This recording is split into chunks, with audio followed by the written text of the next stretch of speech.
ने ट्रंप के Gaza plan को मंजूरी दे दी है। बेंजामिन नेतन्याहू सरकार ने अमेरिकी राष्ट्रपति डोनाल्ड ट्रंप की गाजा पट्टी में युद्ध विराम और हमास द्वारा बंधक बनाए गए सभी बाकी बंधकों की रिहाई की योजना को मंजूरी दी है। अब इजरायली प्रधानमंत्री के दफ्तर की तरफ से जारी एक बयान में कहा गया है कि कैबिनेट ने बंधकों की रिहाई के लिए एक समझौते की रूपरेखा को मंजूरी दे दी है। नेतन्याहू ने सोशल मीडिया प्लेटफॉर्म एक्स पर लिखा, योजना के पहले चरण की मंजूरी के साथ हमारे सभी बंधकों को स्वदेश लाया जाएगा। यह एक कूटनीतिक सफलता और इजरायली राज्य के लिए एक राष्ट्रीय एवं नैतिक विजय है। उन्होंने आगे लिखा है कि इजरायल ने पहले ही स्पष्ट कर दिया था कि हम तब तक चैन से नहीं बैठेंगे जब तक कि हमारे सभी बंधक वापस नहीं आ जाते और हमारे सभी लक्ष्य पूरे नहीं हो जाते। नेतन्याहू ने सैन्य कार्रवाई में अमेरिका के सहयोग के लिए ट्रंप को थैंक यू भी कहा है और खबर यह भी है कि मिस्र डोनाल्ड ट्रंप जा सकते हैं।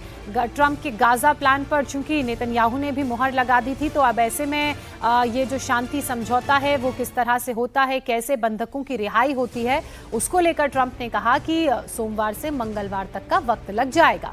प्रधानमंत्री नरेंद्र मोदी ने गाजा में हुए युद्ध विराम को लेकर बधाई देने के लिए इजराइल के प्रधानमंत्री बेंजामिन नेतन्याहू को फोन किया।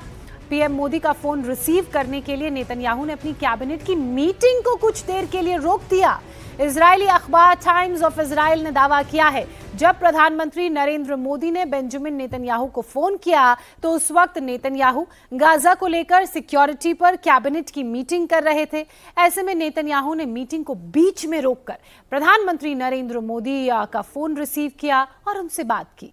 पीएम मोदी ने भी गाजा समझौते के लिए नेतन्याहू को बधाई दी है। पीएम मोदी ने सोशल मीडिया प्लेटफॉर्म एक्स पर लिखा है कि मैंने इस बात को दोहराया कि आतंकवाद किसी भी रूप में और कहीं भी अस्वीकार्य है। हम बंधकों की रिहाई और गाजा के लोगों के लिए मानवीय सहायता बढ़ाने के समझौते का स्वागत करते हैं।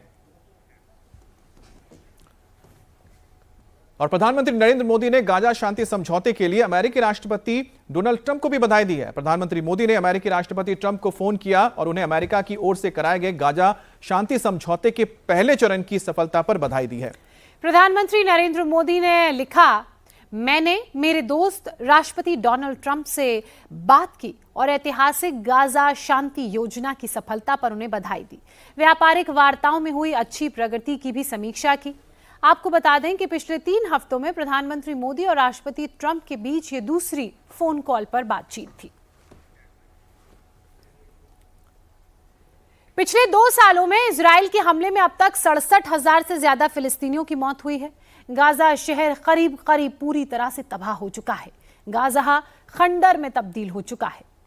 दरअसल इस जंग की शुरुआत 7 अक्टूबर 2023 को हुआ था, जब हमास के आतंकियों ने इजराइल पर हमला किया था, जिसमें 1200 से ज्यादा इजरायली मारे गए थे और करीब 250 के करीब इजरायलियों को इन्होंने बंधक बना लिया था हमास के आतंकवादियों ने। इसके बाद से इजराइल ने हमास के खात्मे के लिए कसम खाई थी और उसके बाद से स्वॉर्ड ऑफ आयरन करके एक ऑपरेशन शुरू किया था।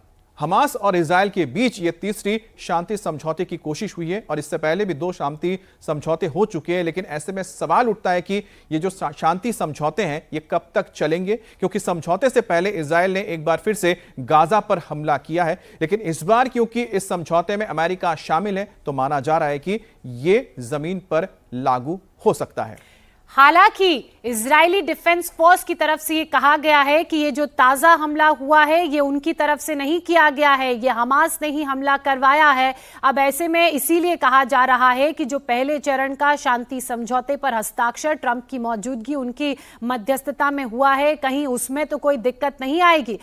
इस जंग को 2 साल बीत चुके हैं। 7 अक्टूबर 2023 को जंग की शुरुआत हुई थी। उसके बाद से हमने देखा कि हमास के आतंकियों ने इजराइल पर पहले अटैक किया, जिसके जवाब में 1200 इजरायली मारे गए, करीब 250 इजरायलियों को हमास ने बंधक भी बनाया और इजरायली डिफेंस फोर्स ने इसका मुंहतोड़ जवाब भी दिया। लगातार ये हमले दोनों ही तरफ से एक दूसरे पर हो रहे थे और ऐसे में 3 बार मध्यस्थता की, शांति समझौते की कोशिश हुई। ये जो तीसरा शांति समझौता है इसकी डोनाल्ड ट्रंप ने मध्यस्थता की, मीडिएटर की उन्होंने भूमिका निभाई और जो समझौते पर हस्ताक्षर दोनों तरफ से हो गए हैं। अब ये माना जा रहा है कि पहले चरण में, तीसरे इस शांति समझौते में जो बंधक बनाए गए हैं हमास की तरफ से फिलिस्तीन के लोग, उन्हें छोड़ा जाएगा, जिसमें कुछ दिनों का वक्त लगेगा।